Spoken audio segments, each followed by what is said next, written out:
On Facebook, welcome. And I can see you on Twitter. We're welcoming everyone on Instagram. Today, we are talking about mentoring.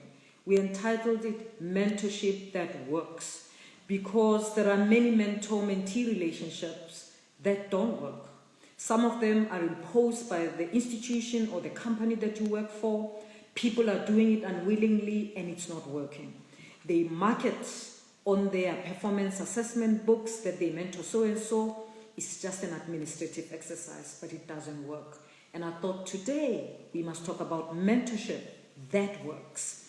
And I've invited today, of course, a Happy Women's Day, and I've invited two phenomenal women who are colleagues here at UCT, Professor Elelwani Ramugondo and Dr. Philippa Tubuene. And I've invited them to talk with them about their experiences as mentees and their experiences as mentors. Here's the thing. To have a mentor, it doesn't mean it has to be in some administrative book or in someone's performance agreement. You can have a successful mentor-mentee relationship that's not written in any book. Sometimes it's not even formalized, that you have it and you haven't even actually asked somebody, please be my mentor, but you've taken them as your mentor. You look at them, you learn from them, you ask them questions, and it just flows organically. All right? So it doesn't necessarily mean that there has to be a mentor-mentee questionnaire form that's filled in. Sometimes there isn't. In some companies, in some institutions, they have a formal mentorship system where things are written down, marked, and so on. It doesn't necessarily mean that if you have that formalization makes it successful. What makes mentorship works is not that it's approved by the vice chancellor or the head of department. It is that it is a relationship that works. Now, here's the thing about relationships. Relationships are mutual. They are not just one-sided. They are not just coming from one person driving the relationship. Relationships are a dance. Okay? They are a dance. There are two people in them, and two people involved in a relationship make the relationship work. All right? The two people make a relationship work. So a successful mentorship relationship is one where the mentee is just as involved as the mentor, or the mentor is just as involved as the mentee. It is not just one person driving it and the other person is a passenger. Both are participating, all right? And often both are benefiting, all right? So it's not one-sided. But the issue is, how do you know and how do you identify a mentor? Here's the thing. I get so many young people who write to me, who slide into my DM and say, please be my mentor. And this has been happening for many years. And then I discovered, actually, some people do this because they want to write in their CV that I'm their mentor. But actually, they haven't thought about it carefully. And one day I started trying this. When someone writes to me in a DM and say, I want to be a mentor, and then I say yes, or they meet me and they say they want to be, and then I say yes, right? And then I don't do anything. And a few months later, the person said, but you said, you are my mentor. You are my mentor. You haven't said anything. You haven't done anything. And then I said, but you asked me to be your mentor. Because you asked me to be your mentor, you know what you wanted from me. So you have to take on the relationship. You must drive the relationship. And you must say to me, Prof, I asked you, this is what I want us to do. Can we meet once a month, once a week? And you have the agenda. Remember that you are the one who need a mentor. So you choose someone to be your mentor. You drive it. You ask them the things that you want them to help you with. You say to them, these are the 3 things that I want us to work on in the next 3 months. I'll be meeting with you every month and I want you to help me with them. When you come to meet with them, you've got questions, You know you've got points that you want them to talk to you about, right? But of course, you don't just choose anybody, all right? You've got to look first. Value system. Is there a consistency between your values and their values, right? Because you don't want to be choosing someone whose value system is so opposed to yours that you can never even take off because you start by arguing about things that are not so much relevant for your career. The second thing that you need to pay attention to is the willingness of a person. In order to teach anything as a mentor, that person must be willing to help, all right? They mustn't only look like the person you want to be, but they also must be willing to help. So you want to make sure that the person that you are asking to be your mentor are interested in helping. They are willing to help you so that when you meet with them, they can be generous in their knowledge. Just because you look at them and you see yourself in them in the future, or you see them, you see them successful, or you think they're successful, everyone thinks they're successful, it does not necessarily mean they are willing to share with you. And look, if they're not willing to share with you, do not waste your time, because you can't be sitting there and worrying that somebody doesn't want to share their success with you, okay? It is their choice, okay? Just move on and find somebody else, right? And then there's something about communication. You've got to find people whose energy resonates with you, okay? It doesn't mean that they have to be the same with you. It may be that you are quieter and they are a bit more passionate and energetic, but when you are with them, you get a sense that, oh, something can happen here. So here's the thing. If you see someone that you want to have as your mentor, talk to them first. If you can, ask them to go out for coffee, for lunch, so that you get to know them, because you'll get a sense in that meeting that there is some energy and there's something that you can work with there. So do that, because thereafter you can say, yeah, it was only one day, but I really think there was some connection there and we can be able to work together, right? The fourth thing is expectations. You, as the mentee, you are the one who needs a mentor, right? So what are you looking for in a relationship between you and your mentor? What are you looking for? You must be clear. If you are not clear, you will not get what you want, all right? Because you'll be puffing around, okay? This means you should have an idea. First of all, how much time you would like to spend with this person who you want to be your mentor. You must be clear, and then you must be clear, what is it really that you want them to help with? Don't make assumptions that they will do this or that for you, because you might make an assumption that every time they go to a conference, they'll go with you, but maybe not. I mean, who said they have money to travel with you? Maybe not, okay? So be honest and be clear and say, Prof, I want you to help me this. I know you might not have funding to take me to a conference, but when I go to a conference, I'm going to a conference next month. I want you to help me how to strategize, how to manage conferences, right? Maybe your mentor, the person that you are envisaging to be your mentor, doesn't know that you want to shadow them. Okay, if you want me to be your mentor and you want to shadow me, if you don't tell me, I don't know that you want to shadow me. So why do you complain that I didn't invite you to shadow me? I didn't know. Be clear, Bazalwane, be clear so that we know how to help you, right? Do you want to shadow them? Would you like them to tell you about particular things? Ask, all right? If you have questions, ask. Be explicit in your expectations so that you and your potential mentor or your mentor are on the same page. Because if you are not on the same page, one of you will be very disappointed.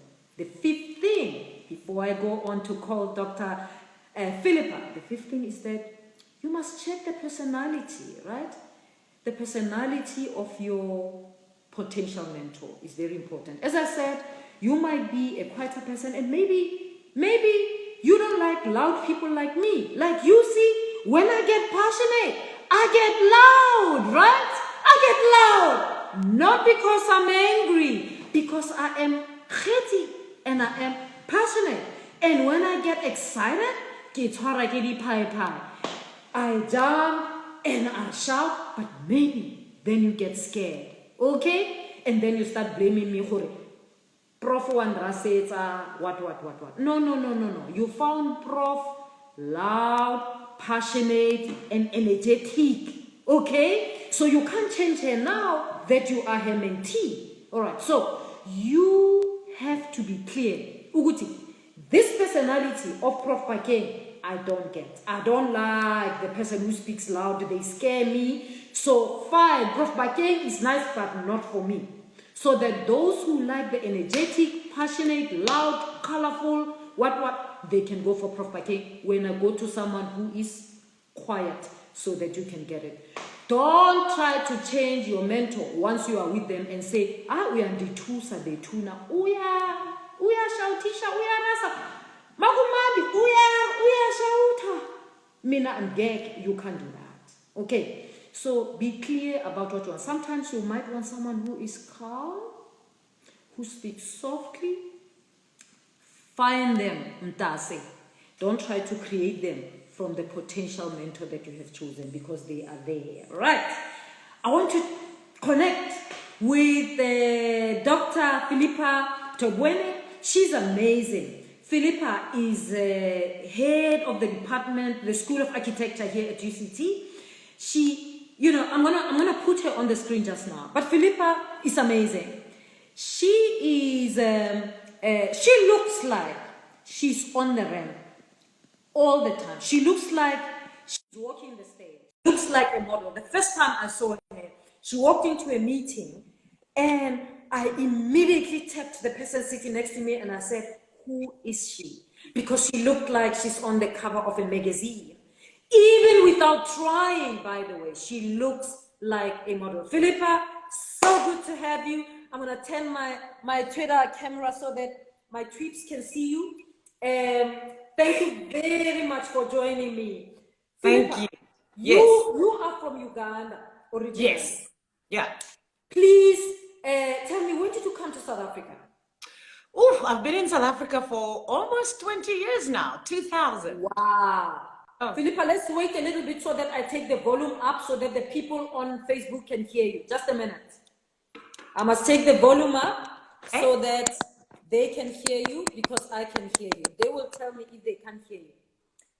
There you go. Facebookers, tell me if you can't hear Dr. Philippa. More than 20 years in South Africa. I want just a little bit. I mean, you are an architect. Yes, I am. It is unusual. This is an area where some people, not everyone, some people think black women, black African women cannot get into these kinds of areas. What interested you to get into architecture? It's a bit of a long story, but the short version is that actually it was a compromise between my parents. My mother wanted me to be a surgeon. I wanted to be a teacher or an artist, and my father found architect as a compromise between me and my mom. Yeah. So are your parents academic, or are they academically inclined? No. My father had academic aspirations when he was younger, to be a lecturer. That didn't work out very well for him. My mother, no. My mother's has been good administration, and then she stayed home to look after the kids. All right. So, Philippa, have you had mentors in your journey? How did you choose them, if you had any? Prof, the interesting thing is, yes, I've had lots of mentors. I've been very, very fortunate to have lots of mentors, and I would like to think I've mentored some people. But the thing is, I was listening to you speak, I'd never approached someone and said, be my mentor. Aha. So it just happened. You never had someone who's formally your mentor. But how did it happen then? How did you learn from people that you regarded as mentors, whether from afar, whether from close? Well, I think look, I'm very curious. I'm very curious and I ask a lot of questions and I can be a little bit, as I've gotten old, I've even become more shameless in my curiosity. That comes with age. Yeah, But because I'm curious, I always ask people who know better than I do about something questions. And with yeah. some of them, those questions led to long relationships and they started to mentor me in certain aspects. And with some of them, it didn't work. And my curiosity also led me towards people who I thought I could learn from because I just needed to know a little bit more about that one thing or a little bit more about that one thing or explore something that I'm not clear about. So it was mainly questioning and curiosity that got me to the different mentors that I have in my life.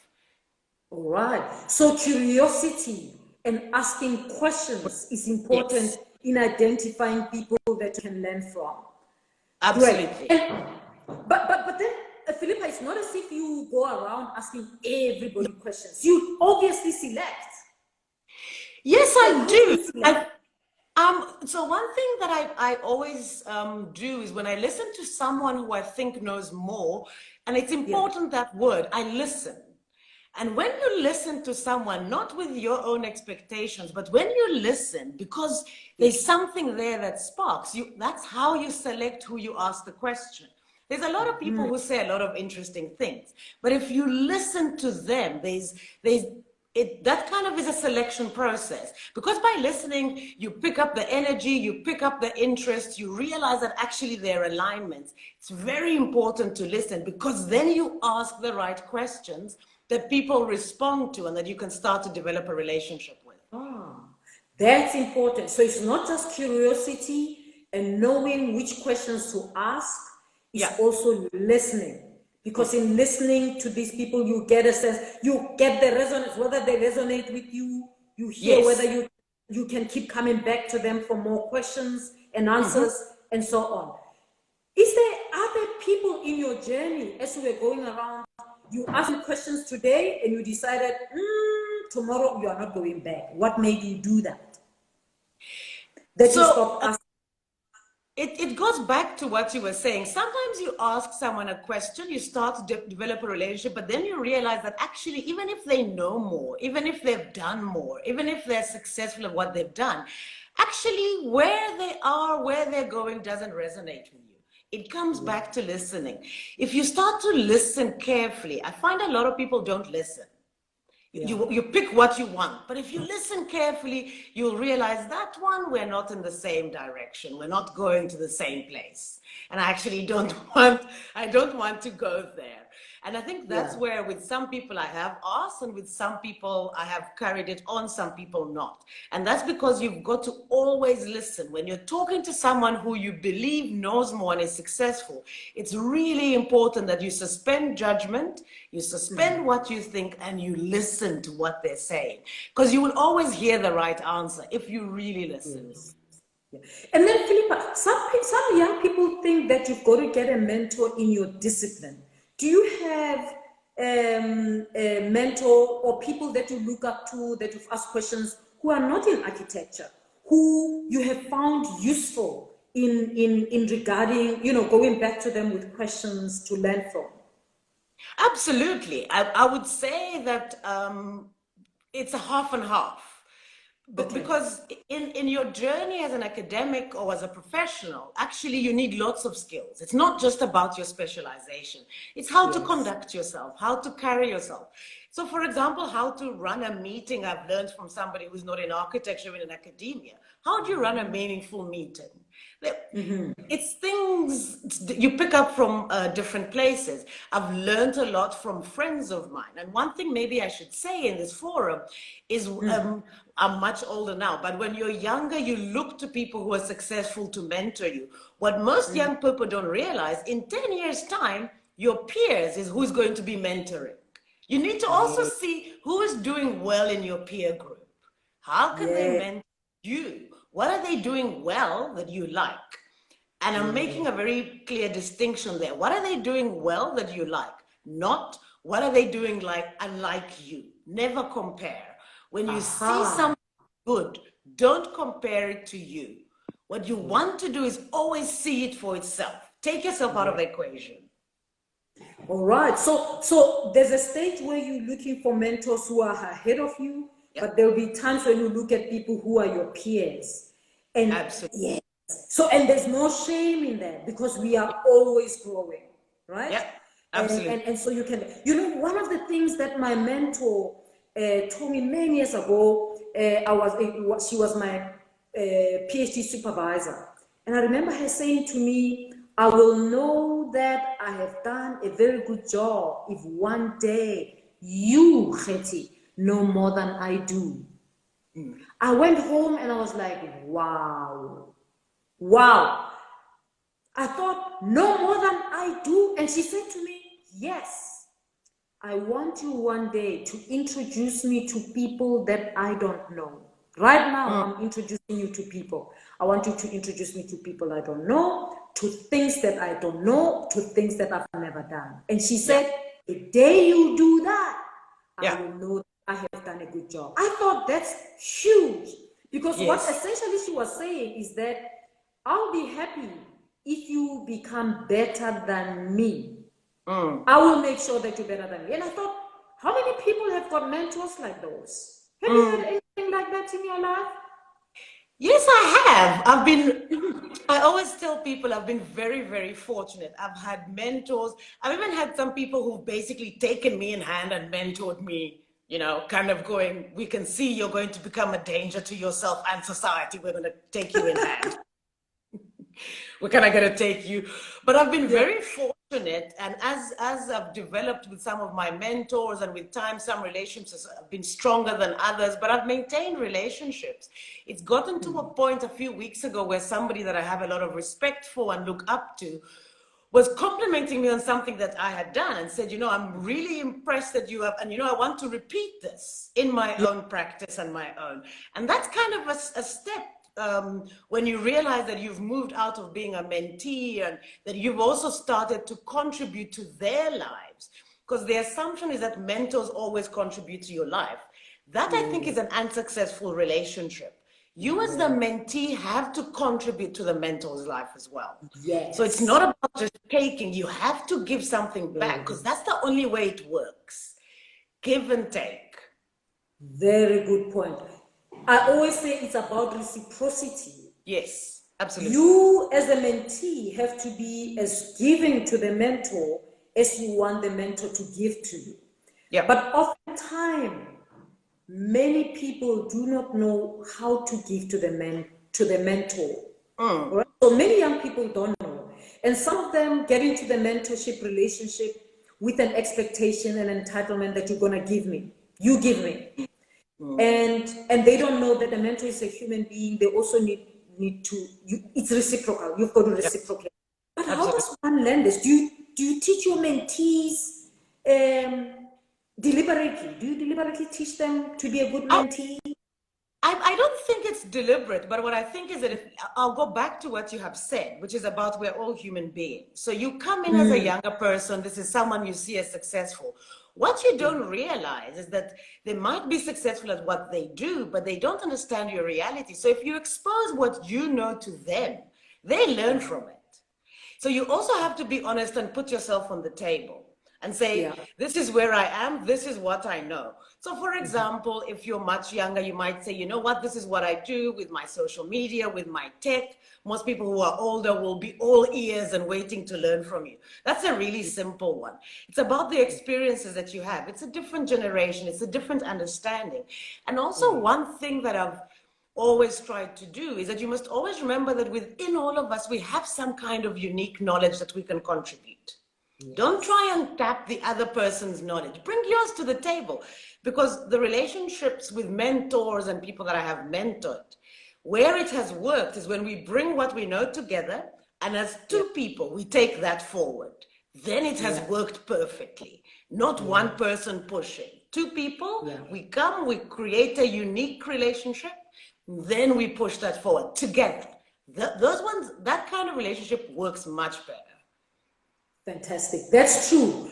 I mean, I find that in many sessions that I do with students, I feel that I must teach them how to be a mentee because they are not my mentees, so that they can be good to their mentors, right? Yes. So I tell them, you must bloody nominate your mentor for awards. You must make it your business. Yes, of course. Who do they think nominates you? Yeah. Who do they think nominates you, Philippa?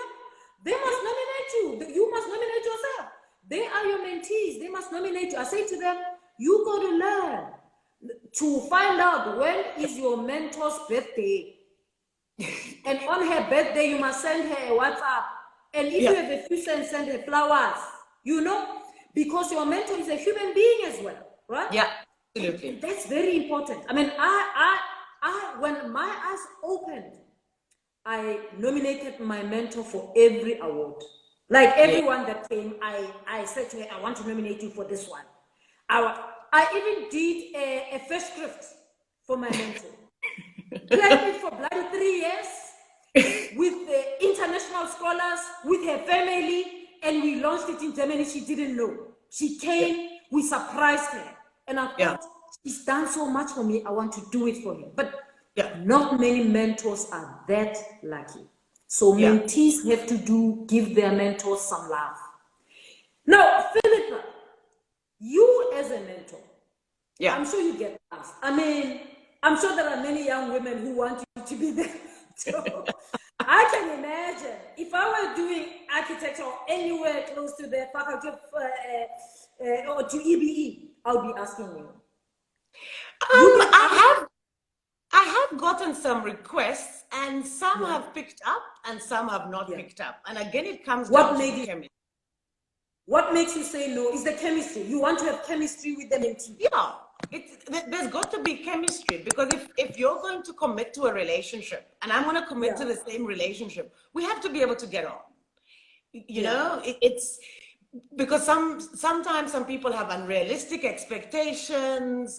If it's a financial thing, I usually try and put you in the right direction. If it's you want somebody to constantly talk to you, I try and put you in a different direction. But if you just need someone to bounce ideas off and to talk to on occasion, and the truth is, Prof, I mean, I shouldn't be telling you this, you're my boss. I'm not always about work and about this. I've got other interests, you know? And I've got other things that I do, that I love.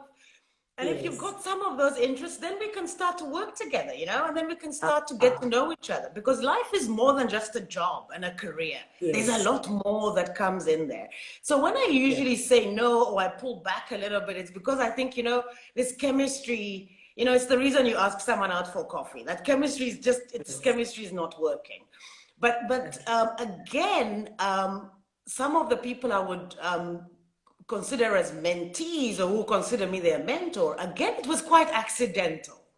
You meet, something happens, there's a bit of chemistry. Before you know it, you're learning from each other. And this has been in different industries. You're learning from each other, you're exchanging ideas. Some go on to become really good friends. Some go on to become collaborators. Others stay in a mentor role. And for me, that was been exciting. It's not accidental unpredictableness. But I have got people who've specifically asked me to be a mentor, and we've created a more formal relationship. So yes, that's the short answer. Fantastic. Philippa, it's been great talking to you. It's been great. I want to end it here, but I want to say thank you so much for being who you are. Thank you. You are in this space in all your being. I know that you're not just an academic. And that's what's beautiful about you. You are an academic, a full, whole woman. And that's why you make the contribution that you make in this university. Thank you very much. And I hope you've been enjoying Women's Day. And I hope it continues to be. I hope so. It's a bit cold, but yeah. It's a bit cold. Yeah. It's a bit cold. Yeah. Good. Philippa, thank you so much. Keep doing what you're doing. There's too few of you in architecture. We want you to stay there and get more of us in this space. Thank you so much. I'm working on it. All right. I know. Great. Have a good evening then. Bye-bye.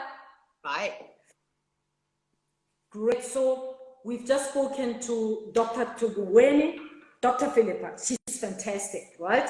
So I hope you got some of the ideas. She says, be curious, ask questions, listen. Chemistry is key, because it's when you have chemistry with the person that they want to meet you again. So if you're going to ask someone to be a mentor, look at the personality, look at the willingness, Look at the values, whether they resonate, because you want to be excited about going to meet that person. You want to be able to have some laughter together without being scared. You want to be able to ask them questions about the profession, about the paper, about the conference without being scared, right? So get to know them first before you ask them to be a mentor. I'm now going to ask Professor Elelwani Ramugondo. I'm going to chat with Professor Elelwani Ramugondo. After that, I want to close by telling you what I benefited from my mentor. My mentor was very unique.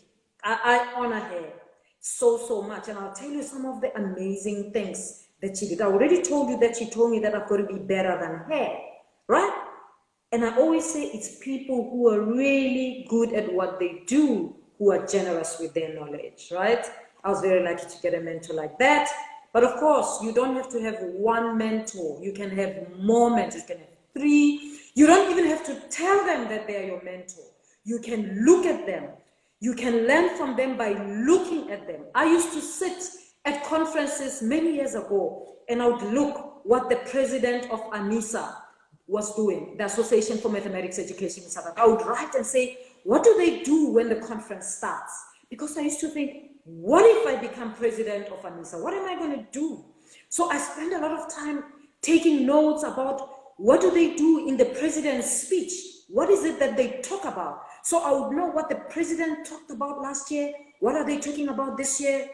I would sit in a departmental meeting and take notes about how do you start a meeting? How do you get people involved? So without asking people to be my mentor, I was writing notes, right? So you can watch the people. These days of social media, you can watch them online as well. You can follow their website. You can see what they do and learn from them. You can interact with them. Some people are responsive, right? You can learn from them, even if they are not in your institution. So don't limit yourself. We're going to be talking to Professor Ramugondo. I'm going to call Professor Ramugondo just now, and she's going to be joining us here, and it's going to be fantastic. Let's see Professor Ramugondo.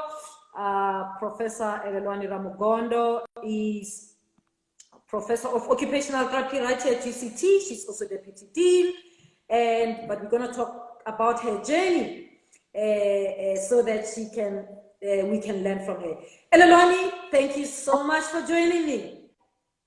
Great. Am I close enough? Do you want me to get even closer? I think you must get close. I think that's why there's a delayed response. I don't know where your computer is. The closer you are, the better. The closer you are, the better. All right. The voice won't be delayed. Fantastic. All right. Here we are. Professor Ramugondo's network is not very clear. I'm very worried that it's not clear, right? Professor Ramugondo, are you there? I am here. Okay. As I said, I really think if you are much closer, it will make the voice come not too delayed. Because I can see your computer is far. I don't know what computer you have, but I can see that it's far. And I don't know whether it's the network as well. But Professor Ramugondo, let's see. I'm on my cell phone, and I can hear you perfectly. I want to make sure that we get you right. Oh, okay. Can you hear Professor me now? Ramugondo, I can hear you now. It's delayed, so I'm gonna try not to look at you so that I don't see that it's delayed. Professor Ramugondo, tell us how you have selected mentors in your career.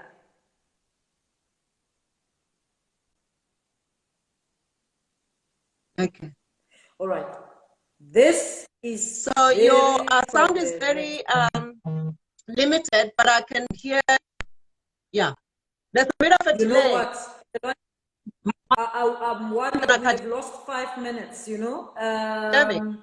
Don't like doing this because we're losing people because our sound is not very clear. I'm going to cut this. We've got to do it properly. This is not happening. It's not, I can't hear you. It's breaking. The image is breaking. And it can't happen this way. Let's try again. 1 more minute, then we'll try it next I week. could hear Okay? you. I could hear you and Philippa very well. Yeah, but we can't hear you. Okay. We're gonna remove Professor Ramugondo. We've got to do this properly. We've got to do justice to this interview with Professor Ramugondo. I don't want us to do a shabby job. I don't want us to do a shabby job with Professor Ramugondo. So it is not, we can't hear her, and it's delayed, and you will not get the dynamism of Professor Ramugondo in this way. The network is playing games with us. I thought it's the echo. When we solve the echo, then it cuts again. So what I'm gonna do is keep talking with you, and then I'm gonna try to get one of the past 3 AM squad members. I'm gonna ask Sambil to get ready. At some stage, I'll connect with him, Charles, because we're not getting Professor Ramugondo, but we'll get Professor Ramugondo next week and talk with her. Anytime Professor Ramugondo comes on board, it will always be great. I don't want us to do a disservice to this. Now, here's the thing. As a mentor, you are a promoter for your students, for the people that you're mentoring. Some of the people that you're mentoring will be your students, some of them will not. Some of them will be the students that you are supervising, some of them are not. So your supervisor, you dear postgraduate student, your supervisor is your mentor, all right?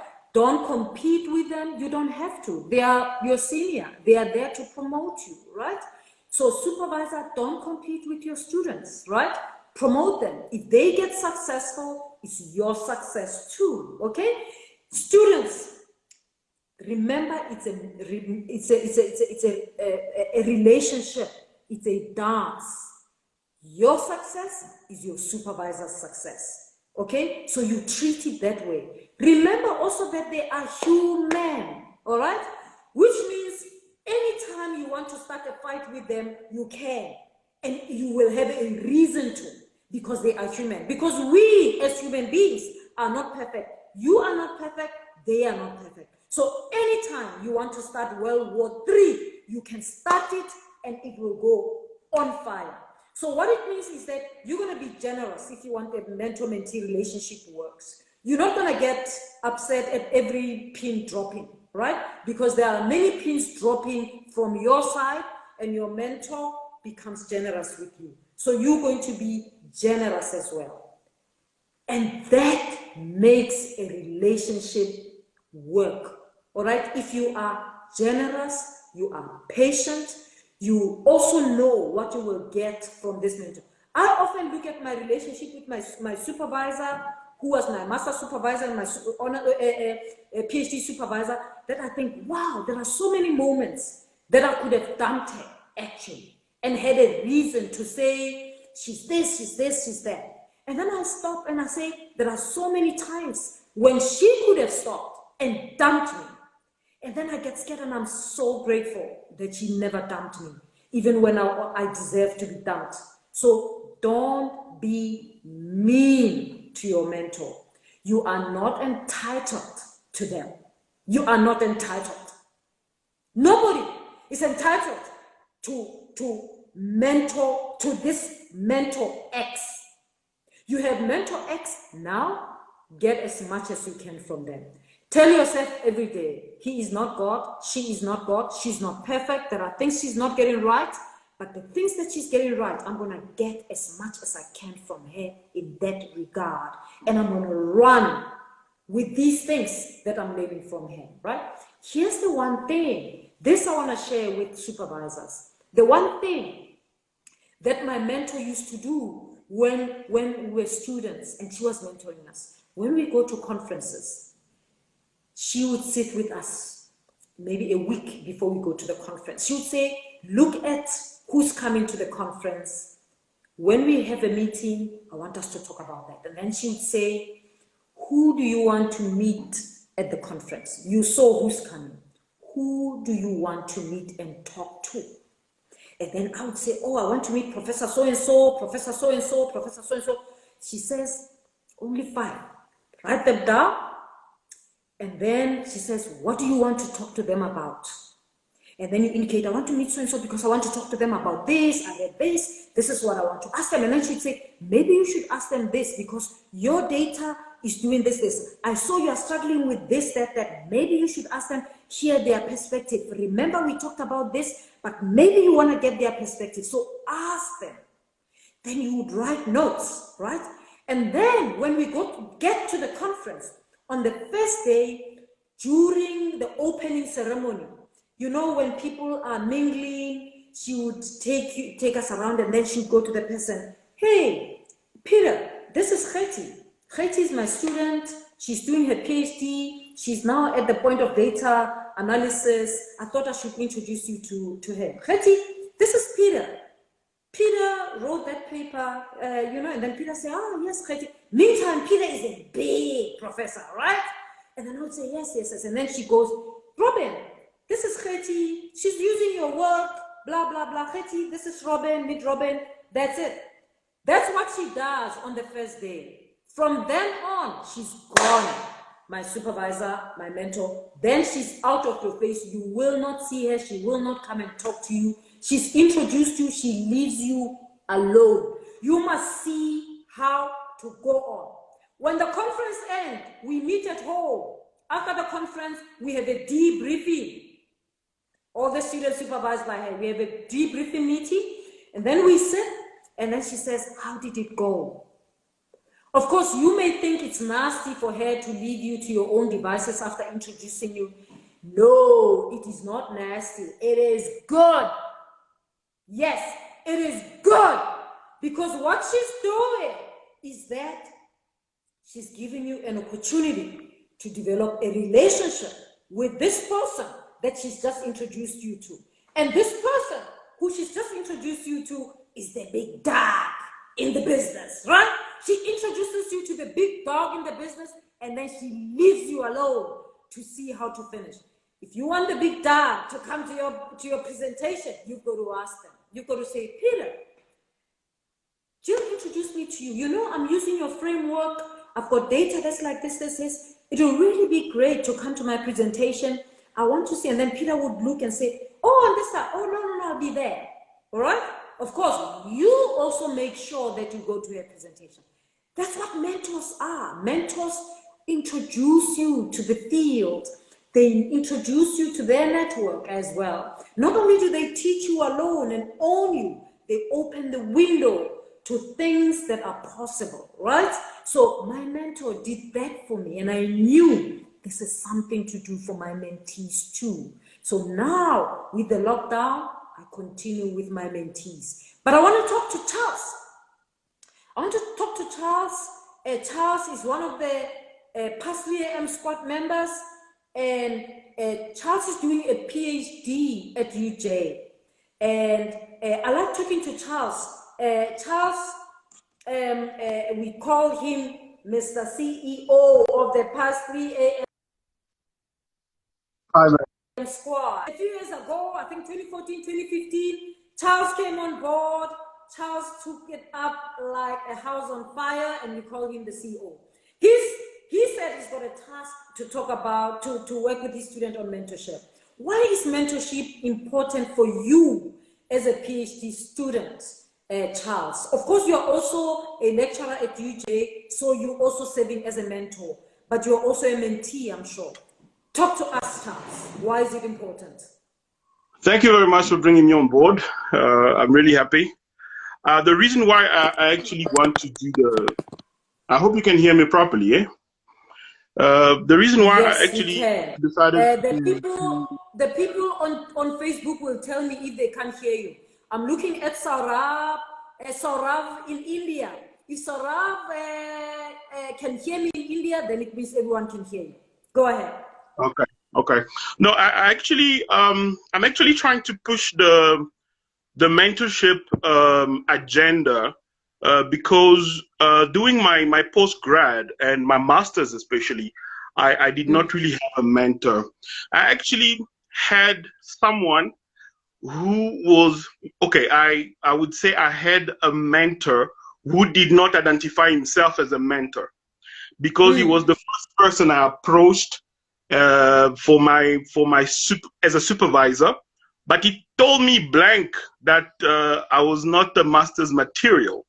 Oh, But wow. How no, no, mean is no, because he did not believe in what I actually got in terms of training in research methodology, and he wanted to groom me to do research, not to learn research or to do what the student do with research methodology of regurgitating the knowledge. So he wanted me to engage in active research, write papers, network. He's actually the first person who sent me to an international conference in Dubai in 2016. And ever since, he's been supporting my work, he's been funding my work. And yes, and I would like to keep him nameless, but yeah. So I going through my postgrad in with my masters. I really struggled. I really struggled because I did not have someone to actually hold my hand somewhere somehow. Tell me that you're on the right track. Because the yes. supervisor that I had, because I changed 3 supervisors then, none were actually helpful. None were actually telling me what I was supposed to do. They were delaying their replies, they feedback. And that's when I actually came on Twitter and I found you. You somewhere, somehow, you were my other mentor who was uplifting my spirit. This morning, after I sent out a link for that questionnaire, because I'm conducting a study on mentorship. Someone sent me a message to find out, but what is the difference between a mentor and a supervisor? Because the two seem to be the same. Yes. I try to find a way to actually reply, whereby I say that supervisor is task oriented. Your supervisor is going to be there to ensure that you successfully complete your qualification and is paid for it and is allocated to you by the institution. Whereas your mentor is someone who's going to be there for your professional development for the longer term. You choose them. And you choose and them. choose them, you choose them, you go to them. So in that way, I realized that a lot of people do not have mentors, right? A lot of people do not have mentors. And when the people, yes, ma'am. But Charles, your supervisor can also be your mentor. Like my supervisor was my mentor too. And I try to be a mentor to the students I supervise to. But I agree with you that not all supervisors are mentors. Some supervisors are just focused on you getting the degree and then they say next, next, next. They are doing their job. That's the job they are hired for. Mentorship is much bigger than that. Yes, indeed, indeed. I think as a matter of fact, we need to promote senior academics to actually try take someone under their wings, just to mentor. Because at the end of the day, what I usually tell my students is that I would like to emulate my own supervisor, whereby I take on other students, I guide them, I even fund them, I even ensure that I put them on the track of international and national conferences. And at the end, when I'm sure that they've actually acquired that knowledge, I tell them, please emulate me. Like I emulated my mentor. I would like you to also take on others under your wings and teach them. So I think it's very important, because if we do not support each other, if you do not train one another, even on a mental health side, just to check up on your students, it's very important, ma'am. Just to send a message. Just to send a message. Here's the thing also, Charles, that's important. I mean, every time I make a difference between a career and a job, I say to young people that when you're building a career, you need a mentor, someone whose professional life and ethical choices you admire. Someone who will give you exorbitant tasks and give you hell when you don't achieve them. All right? So you can't expect to have a mentor who you are not willing to listen to. All right? If you're going to choose someone as your mentor, then you've got to be open to the mentor saying, no, Charles, this is not happening here. It's not working. You are not doing it properly. These are the tasks I gave you, Charles, you must deliver. If they can't hold you accountable, then what are we doing? Then you're going to spend 15 years doing a PhD not getting it. They will rise the rank, you will stay a PhD student forever. So there is something about a mentor who has to hold you accountable to deliver on the things that you agreed on. As nice as you must be, you can't tell your students that you are not master's material, but you've got to tell them if they are not delivering. That's pretty true, because I think as you raise the issue of accountability, it is very important, whereby we actually have to keep the mentees accountable. If you approach me and you say, I want you to be my mentor, first we need to establish this connection. I would like to see, what are your interests? Why are you doing what you're doing? What is the end, the future plan? I'm not talking about in the next 12 months. I'm talking about maybe in the next 5 years. Where do you see yourself? And then I would like to slot myself within that picture of yours. Okay, how am I going to assist you in order to get where you want to get to? Now, once we've established all these bases, then we can start working. So if I give you something to do, you must also understand that I have plenty of work to do. It's not like mentoring you is my only job. So I have plenty of work to do. I have other students that I have to attend to. Those ones, I get paid for them. So I have to be accountable to those ones. But once we establish the relationship and we start working and I give you work, then I would like to hear from you. I don't want to be making the move all the time like, hey, where's the work? I want you to show me that you're devoted to this task, and come back to me with deliverables. This is what I asked you to do. This is what you asked me to do. This is what I've done. Please have a look at it and give me the time to actually go through it. Give me the time to actually review your work so that I can give you proper feedback. If you try to be pushy because you wanted me to mentor you so that you can get your degree next month, it's not going to work. I want us to take the time to establish a relationship so that we can work together, because I'm learning. Okay, when I mentor you, I'm also learning. You might ask yourself, but what is it that you're learning from me? No, I'm learning to deal with you, because at some point in life, I will be allocated to someone. Okay, through my experience with you, I would have learned how to deal with all these array of students, all these array of personalities and characters and all that. Yeah. No, that's true. But that's exactly the thing that I said. Mentees must be kind to their mentors as much as they expect the mentor to be kind to them. You can't push them. You've been on holiday, you come back, you push the mentor as if you are the only business that the mentor is doing. Be nice, guys. Be kind, because the mentor wants you to succeed, but the mentor has got a life as well, and they've got to sleep and they've got to help other students too. So it's that kind of reciprocity that's needed in the relationship. Otherwise, there's no successful relationship. I can see one student asking who holds the supervisors accountable. And I want to say,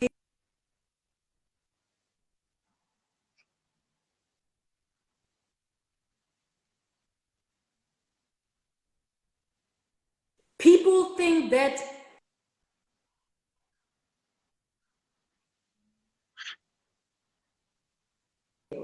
we actually we make from masters and PhD students.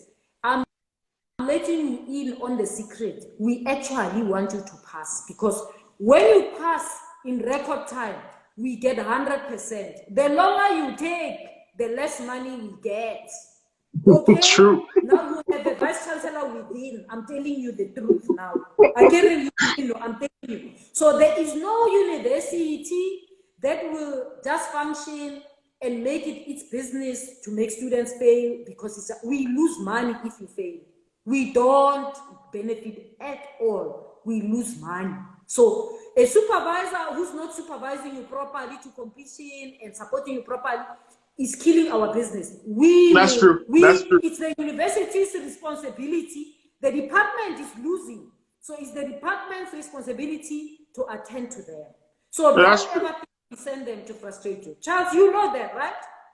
I know that, and you see, being part of the past 3 a.m. squad, it's actually an amazing blessing because I get to interact with so many people.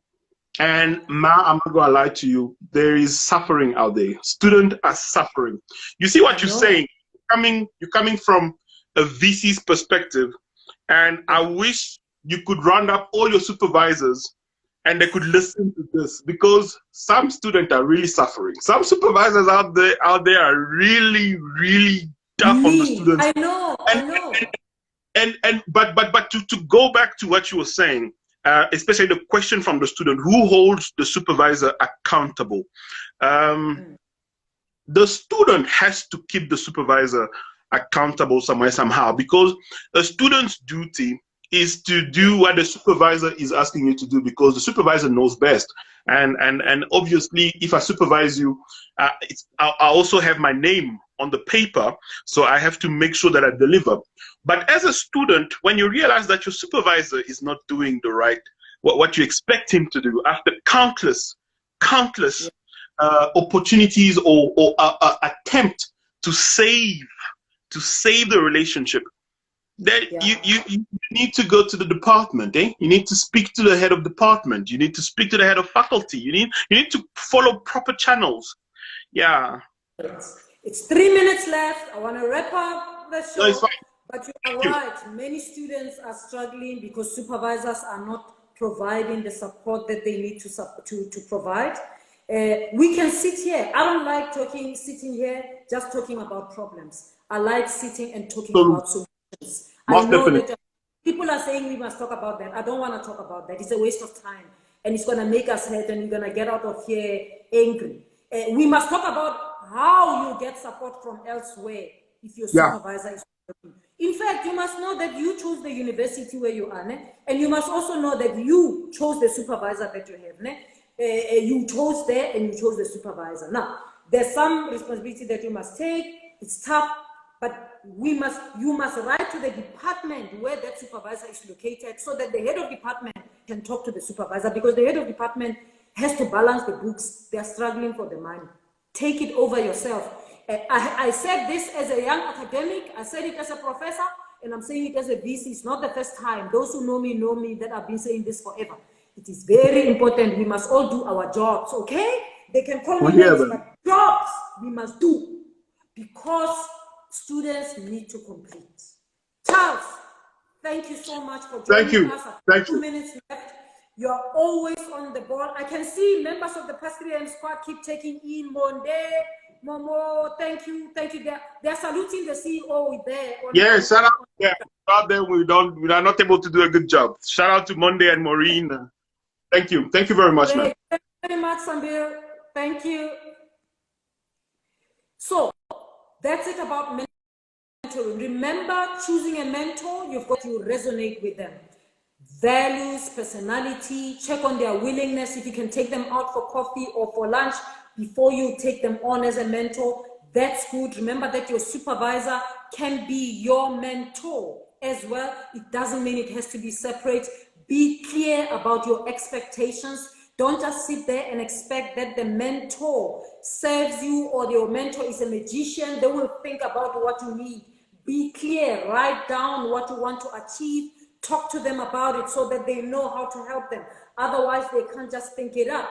Also, remember that you're not the only one on the work plate of your mentor. There are other things too. They have a job. They have other people that they are mentoring. So make yourself useful. Make your mentor miss you, man, so that your mentor ends up calling you and saying, Kati, let's go and have coffee. I haven't seen you in a while. I meet with my mentees every Saturday. It's always a wonderful time. I chase them because they give me energy as well. So do your side. Remember, it's a reciprocal relationship. You serve your mentor as they serve you. You serve them better, they will serve you better. It is not one-sided. Next week, I want us to talk about conferences. I know that it sounds easy, but I want to give you a clue in. There are real conferences, fake conferences, and bogus conferences. I want to clue you in. So don't miss next week when we talk about conferences that are an important part of the academic career, and it's about time you get clued up about the difference between real, bogus, and fake